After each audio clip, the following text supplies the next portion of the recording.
అందుకే నా వందనండి.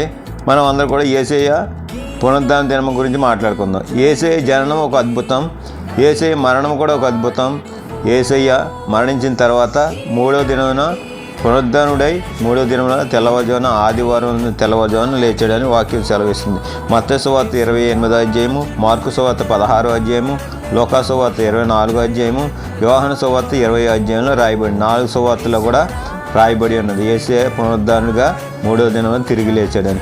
క్రీస్తులోనికి వచ్చిన ప్రతి వారు కూడా ఇదిగో మరణించిన తర్వాత నిత్య జీవం ఉన్నదని ప్రతి వారు కూడా విశ్వసించి ఆయన వెంబడిస్తున్నారు. ఈ లోకంలోనే ఆశీర్వదించబడాలని, పరలోక రాజ్యంలో కూడా ఆయనతో పాటు మనము వారసులుగా ఉండాలని ప్రతి వారు కోరుకుంటారు. అందుచేత ఈ 4 సువార్తలు కూడా యేసయ్య పునరుద్ధాన దినం గురించి రాయబడి ఉంది. యేసయ్య మరణాన్ని జయించి పునరుద్ధరణకు మూడో దినం తెలియజేశాడు. మరణమా నీ ముళ్ళు ఎక్కడ, మరణమా నీ విజయం ఎక్కడని మరణాన్ని జయించి ఆయన తిరిగి లేచాడు. కాబట్టి మనం కూడా ఆయన మార్గంలో నడిచి మనం కూడా మరణించిన తర్వాత పునరుద్ధాన జన్మ పొందుకుని ప్రతి వారు కూడా పరలోక రాజ్యంలో వారసులుగా ఉండాలని అటువంటి కృప దైవాత్ముడు మనందరికీ కూడా అనుగ్రహించును గాక. ఆమేన్.